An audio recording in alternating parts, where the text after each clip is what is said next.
نحمده ونصلي على رسوله الكريم اما بعد فاعوذ بالله من الشيطان الرجيم بسم الله الرحمن الرحيم رب اشرح لي صدري ويسر لي امري واحلل عقدة من لساني يفقهوا قولي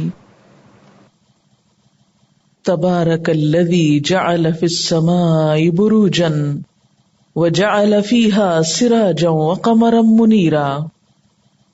بہت بابرکت ہے وہ جس نے آسمان میں برج بنائے اور اس میں ایک چراغ اور ایک چمکتا چاند روشن کیا. جس رحمان کو تم نہیں پہچانتے اور تم کہتے ہو وَمَا الرَّحْمَٰنُ، وہ رحمان کیا ہوتا ہے؟ یاد رکھو رحمان وہ ہے جس نے آسمان میں برج بنائے ہیں، اس میں سورج بنایا ہے اور روشن چاند بنایا ہے. جن نشانیوں کو یہاں دیکھنے کے لیے کہا جا رہا ہے یا جن نشانیوں کی تخلیق کی طرف یہاں اشارہ ہے، یہ وہ چیزیں ہیں جو کسی سے بھی ڈھکی چھپی نہیں، اور سب جانتے ہیں کہ یہ کسی بھی انسان کی تخلیق نہیں. اگر تم جاننا چاہتے ہو کہ یہ کس نے بنایا تو وہ بنانے والا ہی دراصل رحمان ہے. رحمان کی پہچان کے لیے بروج کا ذکر کیوں ہے؟ سورج اور چاند کا ذکر کیوں ہے؟ اس لیے کہ یہ سب انسان کے فائدے کے لیے بھی ہیں، ان سے انسان کی ضروریات بھی پوری ہو رہی ہیں، اور دوسری طرف انہیں ایسے طریقے سے بنایا گیا ہے کہ یہ انسان کے لیے نقصان دہ بھی نہ ہو. ان کی تخلیق انسان کے لیے فائدہ مند بھی ہے، اور اس تخلیق میں جو ترتیب اور ترکیب ہے وہ سراسر اس کی رحمت کا نتیجہ ہے. کیونکہ اتنے بڑے بڑے ستارے اور سیارے اگر انسان کی زمین کے پاس سے بھی گزر جائیں تو انسان باقی نہیں رہ سکتا.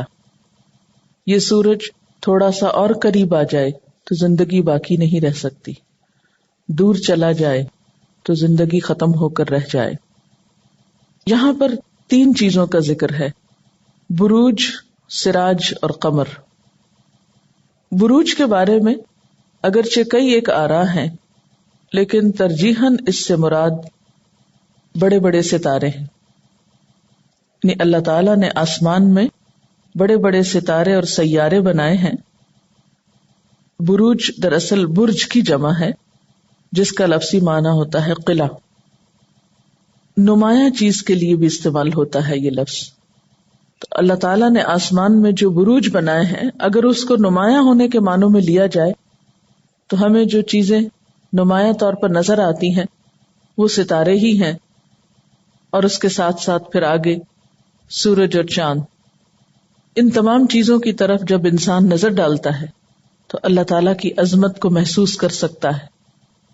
یہ تمام چیزیں دور ہونے کے باوجود جس طرح ہماری خدمت میں لگی ہوئی ہیں، یہ بھی دراصل اللہ تعالیٰ کی ایک رحمت ہے. مثلاً ہم سب جانتے ہیں کہ انسان جس زمین پر رہتا ہے اس کی حیثیت پوری کائنات میں ایک ذرے سے زیادہ نہیں. یعنی ان گنت ستارے اور سیارے فضا میں موجود ہیں، اور انہی میں سے ایک سیارہ زمین ہے. ان سب کے مقابلے میں جس پر انسان بستا ہے اس سیارے کی بھی کوئی حیثیت نہیں. کہاں یہ کہ اس پر پایا جانے والا انسان کوئی بہت بڑی چیز ہو. کروڑوں ستارے اور گیلیکسیز ایک دوسرے سے کروڑوں میل کے فاصلے پر ہیں، اور جس سولر سسٹم میں ہماری زمین ہے وہ سسٹم بذات خود ایک معمولی سا ہے. جو سورج ہمیں نظر آتا ہے، اس کے علاوہ ملینز کی تعداد میں سورج موجود ہیں جو اس سورج سے بھی بڑے ہیں. ایک ایک گیلیکسی کے اندر 5 لاکھ ملین ستاروں تک کا اندازہ کیا گیا ہے. ایک ملکی وے میں 30 کے قریب کلسٹرز موجود ہیں، یعنی ستاروں کے جھرمٹ. اور یہ بھی اندازہ کیا گیا ہے کہ کائنات کے اندر تقریباً 1 لاکھ کے قریب گیلیکسیز موجود ہیں. بعض ایسے ستاروں کا اندازہ کیا گیا ہے جو سورج سے بھی 60 گنا زیادہ ہیں، جنہیں بلو سٹارز کہا جاتا ہے. اسی طرح یلو سٹارز جو ہیں ان میں 6000 ڈگری ہیٹ کا اندازہ کیا گیا ہے. پھر اسی طرح بے شمار ایسی تخلیقات ہیں جن تک انسان ابھی پہنچ ہی نہیں سکا، جنہیں ابھی تک بلیک ہولز کا نام دے کر لا علمی کا اظہار کیا جاتا ہے. انسان کا علم ان تمام معاملات کے معاملے میں انتہائی محدود ہے. ان سب چیزوں کے اندر تھوڑا سا تصور کریں کہ مثلاً اگر 1,00,000 کے قریب گیلیکسیز موجود ہیں اور ایک گیلیکسی میں 5,00,000 کے قریب ستارے ہیں، اور پھر ان کے اندر کئی سولر سسٹمز ہیں، اور ایسی ہی گیلیکسیز میں سے ایک گیلیکسی کے ایک کونے پر ہمارا سولر سسٹم، اور اس سولر سسٹم کے ایک حصے میں ہماری زمین، اور اس کے اوپر بے شمار ملک اور انسان، اور ان میں سے ہماری حیثیت کیا ہے؟ اللہ کے سامنے ہم کیا چیز ہیں؟ کوئی بھی انسان کیا حیثیت رکھتا ہے؟ اور اس انسان کو جب اللہ تعالیٰ بولنے کی صلاحیت دیتا ہے، سوچنے سمجھنے کی دیتا ہے، تو وہ پوچھتا ہے کہ وہ مر رحمان، کس کے آگے جھکنے کو کہتے ہو، کیا ہے وہ رحمان؟ اور پھر آپ دیکھیے کہ سورج کی روشنی مختلف ہے، چاند کی مختلف ہے، دونوں کے اثرات مختلف ہیں، دونوں اپنے اپنے وقت پر آتے ہیں. للشمس ينبغي لها ان تدرك القمر، سورج بڑا ہونے کے باوجود اس میں یہ حیثیت یا استطاعت نہیں کہ چاند کو جا پکڑے یا اس کو نکلنے نہ دے. پھر اس کے ساتھ ساتھ یہ کہ یہ ساری چیزیں حرکت بھی کر رہی ہیں، اور انہی کی حرکت سے دن رات وجود میں آتے ہیں. وَهُوَ الَّذِي جَعَلَ اللَّيْلَ وَالنَّهَارَ خِلْفَةً، اور وہ اللہ وہ ذات ہے جس نے رات اور دن جانشین بنائے، یعنی ایک دوسرے کے پیچھے آنے والے. یہ سب کچھ کیوں بنایا؟ کس کے لیے بنایا؟ اور ان باتوں کے کرنے کا مقصد کیا ہے؟ لمن اراد ان یذکر او اراد شکورا، ہر اس شخص کے لیے جو سبق لینا چاہے یا شکر گزار ہونا چاہے. یعنی اللہ تعالی کی اس تخلیق میں اور خصوصی طور پر رات اور دن کے ایک دوسرے کے پیچھے آنے میں، زمین کے جس حصے پر سورج کی روشنی ہو وہ دن ہوتا ہے، اور جہاں چاند کی روشنی ہوتی ہے یا جہاں سورج کی روشنی نہیں ہوتی جس حصے میں، وہ رات بن جاتا ہے. یہ سب کچھ جس رب نے کیا ہے اس کے معاملات میں تم ذرا برابر بھی دخل اندازی نہیں کر سکتے. سورج کو 1 سیکنڈ پہلے بھی نہیں نکال سکتے، 1 سیکنڈ پہلے بھی غروب نہیں کر سکتے. یہ تمام چیزیں جس نے بنائی ہیں اسی کی تابعدار ہیں. دن کو اس نے روشن بنایا ہے، رات کو تاریک بنایا ہے. اور یہ دن اور رات کا پیدا ہونا کس طرح ممکن ہوتا ہے؟ آپ سب جانتے ہیں کہ زمین اپنے محور کے گرد 24 گھنٹوں میں اپنا چکر پورا کرتی، اس سے دن رات بنتے ہیں. یعنی پوری زمین گھوم جاتی ہے سورج کے سامنے 24 گھنٹوں میں، پورا اپنا چکر مکمل کر لیتی. تو جو جو حصہ سورج کے سامنے آتا جاتا ہے وہ روشن ہوتا جاتا ہے، وہ دن بنتا جاتا ہے. جو گھوم کر پلٹتا جاتا ہے وہ رات میں تبدیل ہوتا جاتا ہے، اور مستقل طور پر ایسا ہو رہا ہے. وَهُوَ الَّذِي جَعَلَ اللَّيْلَ وَالنَّهَارَ خِلْفَةً، ایک دوسرے کا جانشین ہے، ایک آ رہا ہے ایک جا رہا ہے، ایک آ رہا ہے ایک جا رہا ہے. رات دن کے پیچھے، دن رات کے پیچھے، یعنی مسلسل اپنا کام کر رہے ہیں. اب یہ کس نے طے کیا کہ زمین 24 گھنٹے میں اپنا یہ چکر مکمل کرے گی؟ یہ رحمان نے طے کیا، یہ اس کی رحمت ہے. اور زمین اپنا یہ چکر 1000 میل فی گھنٹہ کی رفتار سے پورا کرتی. 1000 میل فی گھنٹہ کی رفتار سے یہ چکر پورا کرتی. اب اگر فرض کر لیا جائے کہ یہ 100 میل فی گھنٹہ کی رفتار سے اپنا چکر مکمل کرے گی اور کبھی اس رفتار میں کمی آ جائے تو کیا ہوگا؟ سوچئے ذرا. یعنی وہ زمین جو 1000 میل فی گھنٹہ کی رفتار سے گردش کر رہی ہے، اس کی یہ رفتار 1000 کی بجائے 100 رہ جائے تو نتیجہ کیا نکلے گا؟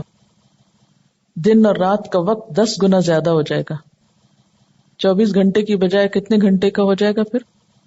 240 گھنٹے کا. اب 240 گھنٹے کا دن اگر بن جائے تو کتنے دن بن جائیں گے اس میں؟ تقریباً 10 دن پھر بن گئے نا. یعنی صرف اس محوری رفتار میں اگر کمی ہو جائے اور پھر اگر 10 دن تک سورج آپ پہ پڑتا رہتا اور پڑتا رہتا اور پڑتا رہتا تو حالت کیا ہو جاتی؟ ہر چیز جل کے راکھ نہ ہو جاتی. اور جس حصے میں 10 دن تک مسلسل اندھیرا اندھیرا اندھیرا رات ہی رہتی تو وہاں کیا ہوتا؟ ساری سبزیاں اگ جاتی، ساری فصلیں پک جاتی، سب کچھ ختم ہو جاتا. یہ کس نے طے کیا کہ وہ 1000 میل فی گھنٹہ کی رفتار سے چلے اور 100 میل کی رفتار سے نہیں؟ اور پھر صرف زمین ہی تو نہیں چکر لگا رہی، اور بھی اتنی مخلوق ہے.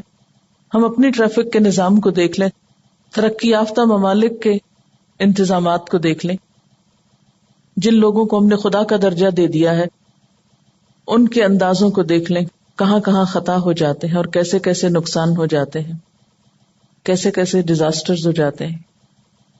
لیکن یہ کائنات کروڑوں سال سے اطمینان کے ساتھ اپنا سفر طے کر رہی ہے. کیا یہ اللہ کی رحمت نہیں؟ کیا یہ رحمان کا کمال نہیں؟ پھر کہتے ہو کہ وہ رحمان کیا ہے؟ وَهُوَ الَّذِي جَعَلَ اللَّيْلَ وَالنَّهَارَ خِلْفَةً. لیکن رات اور دن کی اس گردش سے، اس آنے اور جانے سے سبق کس کو ملتا ہے؟ لمن اراد ان یذکر. سبق اس کو ملتا ہے جو غفلت سے چونک جائے، جو سر تسلیم خم کر دے، جو غور و فکر کرے، جو نصیحت حاصل کرنا چاہے، جو اس آنکھ سے ان سب چیزوں کو دیکھنا چاہے. او اراد شکورا، یا شکر گزار ہونے کا ارادہ کرے. ایک طرف یذکرہ کہا گیا اور دوسری طرف شکورا. تذکر جو ہے یہ عقل کا فعل ہوتا ہے، عقل استعمال کرنے سے آتا ہے، اور شکورا شکر دل کا فعل ہوتا ہے. یعنی جو اپنی عقل بھی استعمال کرے اور اپنے دل سے بھی کام لے، اس کے لیے یہ سب کچھ ایک نشانی ہے. وہ رحمان کو پہچان سکتا ہے. آج بہت سے لوگ زمین و آسمان کے ان تمام چیزوں کو ہم سے زیادہ جانتے ہیں اور بڑی گہرائی میں جانتے ہیں، لیکن ان کا جاننا محض جاننا ہے. کیوں؟ اس لیے کہ ان کے اندر نہ تذکر کا ارادہ ہے نہ شکر کا ارادہ ہے. اس لیے ان کی معلومات انہیں کچھ بھی فائدہ نہیں دیتی. آپ بھی سال ہا سال تک کائنات کے بارے میں بہت کچھ پڑھتے رہے، دیکھتے رہے. اب تو معلومات کا دائرہ اتنا وسیع ہو چکا ہے کہ ایک ریموٹ کنٹرول کے بٹن کو پریس کرنے کی ضرورت ہے اور آپ جہاں چاہیں دنیا بھر میں سیر کرتے رہیں. کسی ایک سائٹ پہ چلے جائیں انٹرنیٹ کے تھرو، جو چاہیں بیٹھ کے دیکھیں. دن رات لوگ یہ سب کچھ دیکھ رہے ہیں، لیکن دیکھنے کے باوجود نہ تذکر ہے نہ شکر ہے. یہ دو چیزیں کس کو ملتی ہیں؟ لمن ارادہ، جو نیت کرے، ارادہ کرے، جو ہوش میں آنا چاہے. اور یہی تو انسان کا امتحان ہے. لیکن جو لوگ تذکر اور تشکر کے ساتھ رحمان کو پہچان لیتے ہیں، یعنی اپنی آنکھیں کھول کے رکھتے ہیں، غور و فکر کرتے ہیں، اللہ تعالی کی ان تخلیقات پر توجہ کرتے ہیں، اور پھر جب اس نتیجے پہ پہنچ جاتے ہیں کہ اللہ تیرا شکر ہے تو نے زمین کی رفتار یہ رکھی، ورنہ ہمارا کیا حال ہوتا. یعنی 24 گھنٹے تو کیا، اگر دن 40 گھنٹے کا بھی ہوتا کیا بنتا. 24 اور 40 کی بات بھی دور کی ہے. آپ نے دیکھا ہوگا جب موسم بدلتے ہیں، دن رات چھوٹا بڑا ہوتا ہے، ہمارا سارا ٹائم ٹیبل اپسٹ ہو کر رہ جاتا ہے. خود کو وہ مشکل سنبھالتے ہیں، سونے اٹھنے کے ٹائمنگز میں فرق ہو جاتا ہے، روٹین ڈسٹرب ہو جاتی. کہاں یہ کہ مستقل طور پر یہ سسٹم تبدیل کر دیا جاتا، یا یہ کہ جب اللہ تعالیٰ چاہتا 24 گھنٹے کا دن بناتا اور جب چاہتا 40 کا، جب چاہتا 100 کا. ہم کچھ کر سکتے تھے؟ نہیں. لیکن اس نے اس کائنات کے اندر اتنا زبردست ڈسپلن قائم کیا جس کی وجہ سے ہم یہاں بہت سی پریشانیوں سے بچے ہوئے ہیں. اگر سورج کبھی جلدی نکلتا کبھی دیر سے نکلتا، اور اگر ہمیں صرف ایک ہفتے کے لیے یہ نہ بتایا جائے اور نہ پتا ہو سورج کب نکل رہا ہے اور کب غروب ہو رہا ہے، تو آپ دیکھیے کہ ہمارا کیا حال ہو، ہمارے کتنے کام سیدھے ہوں. تو پوری کائنات اللہ تعالی نے انسان کے لیے مسخر کی، انسان کے لیے موافق بنائی تاکہ انسان آرام سے یہاں سب کچھ کر سکے. ان سب چیزوں سے جو رحمان نے پیدا کی فائدہ اٹھائے اور بس اس کو پہچانے اور اس کا شکر گزار بن جائے. تو کام کرنے کے دو ہی ہیں، ایک اس کی پہچان ہے اور دوسرے اس کے لیے شکر گزاری. جو پہچانتا نہیں اس کی ان نشانیوں کے ساتھ اور اندھا بہرا بنا رہتا ہے، وہ بھی اپنا نقصان کرتا ہے. اور جو پہچان لیتا ہے اور پہچان کر ناشکری کرتا ہے، شکر گزار نہیں ہوتا، اس کی طرف رجوع نہیں کرتا، تو وہ بھی دراصل اپنا ہی خسارہ کرتا ہے. وَهُوَ الَّذِي جَعَلَ اللَّيْلَ وَالنَّهَارَ خِلْفَةً لِمَنْ أَرَادَ أَنْ يَذَّكَّرَ أَوْ أَرَادَ شُكُورًا. وَعِبَادُ الرَّحْمَنِ، اور رحمان کے بندے کون ہیں؟ جو ذکر اور شکر کی صفت سے لبریز ہیں، جو اس کو پہچانتے ہیں اور اس کے شکر گزار ہیں، اور پھر اپنے آپ کو اس کے حوالے کیے ہوئے ہیں. تو رحمان ان کو اپنا بندہ کہتا ہے. ان کے انداز کیا ہیں؟ ان کی شخصیت کیا ہے؟ الذین یمشون علی الارض ہونا، جو زمین پر نرم چال چلتے ہیں. کیونکہ غور و فکر کے عادی ہیں نا، اور دل میں شکر کے جذبات بھرے ہوتے ہیں، تو اندر کی کیفیت اخلاق میں بھی جھلکتی، انداز میں بھی جھلکتی. یہاں کسی مصنوعی چال کا ذکر نہیں ہے، یہاں اس چال کا ذکر ہے جو انسان کے اندر کی عکاسی کرتی، اور اس کے لیے لفظ ہونن استعمال ہوا ہے. ہے واو نون ہون، انسان کا کسی ایسے موقع پہ نرمی کا اظہار کرنا جس میں اس کی سبکی نہ ہو، اور یہ قابل ستائش ہے. اور ہونن میں ایسی نرمی جس میں نہ مسکینی ہے اور نہ ہی غیر ضروری عاجزی ہے، جس میں نہ کوئی شیخی بگارنا ہے، نہ ہی کوئی تکبر ہے، وقار ہے، تواضع ہے، ہمبلنس ہے. اور اس کی بہترین مثال رسول اکرم صلی اللہ علیہ وسلم کی چال ہے، کیونکہ آپ ہمارے لیے بہترین نمونہ بھی تھے. احادیث میں آپ کی چال کے بارے میں تفصیلات موجود ہیں کہ جب آپ چلتے قدم جما کے چلتے تھے، آپ تمام لوگوں سے تیز چلتے تھے، آپ کی چال بہت خوبصورت اور سکون کے ساتھ ہوتی تھی. یعنی تیز چلنے میں یہ نہیں کہ ادھر ٹھوکر مار ادھر ٹکرا اس کو دھکا دے، یہ نہیں. ایک طرف تیز ہوتی تھی، دوسری طرف سمٹی ہوئی ہوتی تھی، پھر سکون کے ساتھ ہوتی تھی، ہش ہش کرتے نہیں. حضرت ابو ہریرہ رضی اللہ تعالی عنہ فرماتے ہیں کہ میں نے آپ صلی اللہ علیہ وسلم سے زیادہ خوبصورت کوئی چیز نہیں دیکھی. حضرت حسان بن ثابت کیا کہتے ہیں؟ وَأَحْسَنُ مِنْكَ لَمْ تَرَ قَطُّ عَيْنِي، تجھ سے زیادہ حسین میری نگاہ نے کبھی کوئی دیکھا ہی نہیں. اور آپ کی ذات کے بارے میں ایسی ڈسکرپشن جو ہے یہ کسی شخصیت پرستی پہ مبنی نہ تھی، ان کی گہری آبزرویشن اور محبت پر مبنی تھی. اور یہ گہری آبزرویشن کیوں چاہیے تھی؟ کیونکہ آپ کے طریقوں اور آپ کی سنت کو فالو کرنا مقصود تھا، آپ کی ذات کو پوجنا نہیں تھا. تو کہتے ہیں کہ میں نے آپ سے زیادہ خوبصورت کوئی چیز نہیں دیکھی. گویا سورج آپ کے چہرے مبارک پہ چلتا ہے، یعنی وہ عربی زبان کا جو ترجمہ ہے اس میں یہ مفہوم پوری طرح تو ادا نہیں ہو رہا. اور میں نے کوئی شخص آپ سے زیادہ تیز رفتار نہیں دیکھا. گویا آپ کے لیے زمین کو لپیٹ دیا جاتا تھا. ہم تو ہر معاملے میں پریشان ہوتے تھے لیکن آپ کوئی پرواہ نہ کرتے تھے.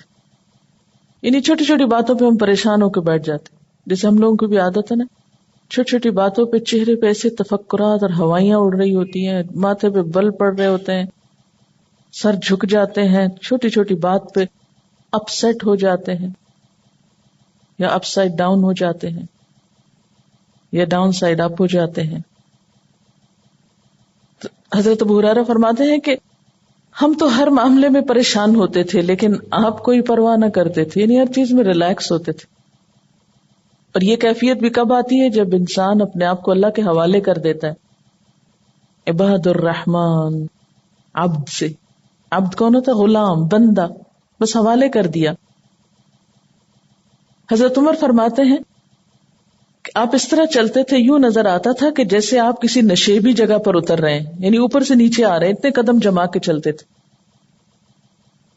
ایک بار انہوں نے کہا کہ آپ اس طرح چلتے تھے جس طرح کوئی شخص اترتا ہے، اور چڑھنے والے کی چال بھی اسی طرح ہوتی ہے، کیونکہ چڑھتے وقت بلندی میں جیسے پہاڑ پہ چڑھنا ہو تب بھی تو قدم جما کے چلتے ہیں. حضرت عمر رضی اللہ تعالیٰ عنہ کے الفاظ میں ایسی چال اس شخص کی ہوتی ہے جو اولو العزم، عالی ہمت اور بہادر ہو. کیونکہ اندر بہادری ہوگی، اندر عزم ہوگا، ارادے ہوں گے، اچھے خیالات ہوں گے، تو نتیجہ کیا ہوگا؟ چال بھی عمدہ ہوگی. اور اگر اندر پریشانی ہے تو چال میں بھی پریشانی ہوگی، اندر تکبر ہے تو چال میں بھی تکبر ہو جائے گا. وَعِبَادُ الرَّحْمَنِ الَّذِينَ يَمْشُونَ عَلَى الْأَرْضِ هَوْنًا، رحمان کے بندے تو وہ ہوتے ہیں جو زمین پر تواضع کے ساتھ چلتے ہیں، یعنی نہ تو وہ سستی سے چلتے ہیں، نہ ہی کوئی ڈھیلا پن ہوتا ہے، نہ وہ چال مریل ہوتی ہے، بلکہ ان کی چال پروقار ہوتی ہے جو ان کی مجموعی شخصیت کی آئینہ دار ہوتی ہے. انسان کی چال کس سے تعلق رکھتی ہے؟ انسان کی چال اگرچہ اس کی ظاہری شخصیت کو نمایاں کر رہی ہوتی ہے، لیکن دراصل وہ اس کی اندرونی کیفیت کی عکاس ہوتی ہے. چال میں انسان کا اندر جھلک رہا ہوتا ہے. کوئی شخص کتنا سمجھدار ہے، کتنا بہادر ہے، کتنا عقل مند ہے. اسی لیے آپ دیکھتے ہیں کہ ایک بچے کی چال، ایک بگڑے ہوئے شخص کی چال، ایک جاہل کی چال، ایک عالم کی چال، ایک مہربان انسان کی چال، ایک عاجز انسان کی چال، ان سب چالوں میں فرق ہوتا ہے. بہت سے قیافہ شناس صرف چال دیکھ کر انسان کا مزاج بتا دیتے ہیں کہ کس قسم کا شخص ہے. بعض اوقات میں جب دین پڑھے ہوئے لوگوں کو، اور اس سے مراد آپ ہی ہیں، کئی باہر کے لوگوں کی طرف میرا اشارہ نہیں ہے، دیکھتی ہوں تو مجھے ایسا لگتا ہے جیسے کسی شدید پریشانی کا شکار ہیں. یعنی اگر میں کسی کو کہوں نا وہاں سے اٹھ کر آگے آ جائیں تو ٹھیک ہے، بزرگ خواتین کی تو مجبوری ہوتی ہے، اور عورتوں کی بعض اوقات بڑھاپے کے ساتھ ساتھ یا عمر کے زیادہ ہونے کے ساتھ ساتھ کیلشیم کی کمی کی وجہ سے چال پہ فرق پڑ جاتا ہے، وہ تو ایک بیماری کی وجہ سے قدرتی بات ہے. لیکن ینگ گرلز مجھے سمجھ نہیں آتی کہ وہ کیوں اتنی لڑکھڑا کے چلتی، چلیں گے، رک جائیں گے، سوچ رہے ہیں، پھر چلیں گے، کوئی پتہ نہیں آگے کون بیٹھا ہوا، کس سے ٹکرا رہے ہیں. بے مقصد انسان اس طرح چلتے ہیں. جس کی زندگی میں مقصد ہوتا ہے وہ تو ایک لمحہ بھی ضائع نہیں کر سکتا. جس کو منزل تک پہنچنا ہے وہ تو بہت سنبھل کر اور بہت تیزی کے ساتھ اپنا فاصلہ طے کرے گا. وہ تو افورڈ ہی نہیں کر سکتا کہ صرف چلنے میں ہی گھنٹہ لگا دے اور وقت ضائع کر دے.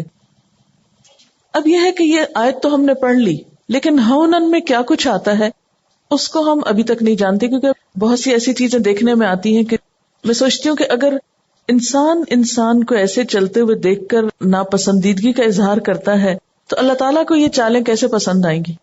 یعنی کچھ چالیں ایسی ہوتی ہیں کہ سمجھدار لوگ دیکھتے ہی چلنے والے کو ناسمجھ قرار دیتے ہیں.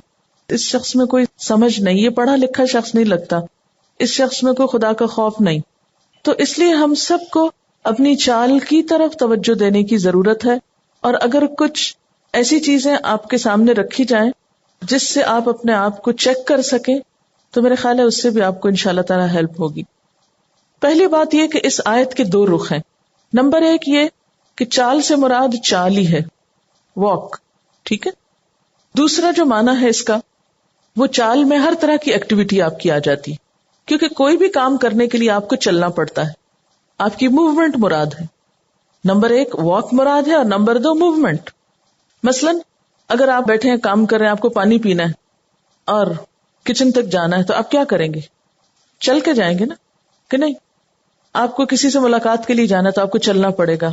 آپ کو نماز پڑھنی ہے, آپ کو وضو کرنے کے لیے جانا ہے تو چلنا پڑے گا. گویا آپ دیکھیں گے کہ ہم چھوٹے چھوٹے کاموں سے لے کر بڑے بڑے کاموں تک چلنے کے محتاج ہوتے ہیں, تو چلنا بہت ضروری ہوتا ہے. تو چال کا پہلا مطلب کیا ہوا؟ آپ کے چلنے کا انداز, آپ کے چلنے کا سٹائل. اور دوسرا, چال سے مراد موومنٹ. چھوٹے چھوٹے کاموں کے لیے بھی آپ کا چلنا پھرنا, اٹھنا بیٹھنا, لینا دینا, آگے پیچھے ہونا, یہ بھی اس میں آتا ہے, جو اس کا ایک وسیع معنی بنتا ہے. تو جب ہم یہ کہتے ہیں کہ وہ عباد الرحمن, رحمان کے بندے وہ ہوتے ہیں, یمشون علی الارض ہونا, جو زمین پر آہستگی سے چلتے ہیں, تو پھر ہونن سے مراد کیا ہے؟ آہستگی سے مراد کیا ہے؟ کیا آہستگی سے مراد سلو چلنا ہے؟ نہیں. مریل چال چلنا ہے؟ نہیں. اگر جلدی جانے کی کہیں ضرورت ہو تو لٹک لٹک کے چلنا ہے, سستی کے مارے چلنا ہے, اور آہستہ چلنا ہے کیونکہ ہونن کا لفظ آیا. ہاں, تو یہ ہونن کا لفظ سلو کے معنی میں نہیں آیا. ہونن کا لفظ جو ہے وہ باوقار انداز کے لیے, نرمی کے لیے, شائستگی کے لیے, ایک پلیزنٹ پرسنالٹی کو ڈپکٹ کرتا ہے دراصل. تو چلیے چند ایک چیزیں آپ کو لکھوا دیتی ہوں کہ جس کو سامنے رکھ کر آپ اپنی چال کو, اپنی موومنٹ کو پرکھ سکتے ہیں. سب سے پہلے تو چال ہی کو کیسے چیک کرنا ہے, چال میں کیا نہیں کرنا. پہلی بات, پاؤں نہیں گھسیٹنا. اگر کسی وقت بھی آپ کو احساس ہو جائے کہ آپ پاؤں گھسیٹ کے چل رہے ہیں تو اپنے پاؤں اٹھا لیجئے. گھسیٹ کے چلنا کیوں برا ہے؟ جو آواز آتی وہ دوسروں کو اذیت دیتی. وہ جو پاؤں کا گھسیٹنا ہے وہ دوسروں کے لیے اذیت کا سبب بنتا ہے. اچھا, نمبر 2, ٹہل ٹہل کے نہیں چلنا. وہ کیوں؟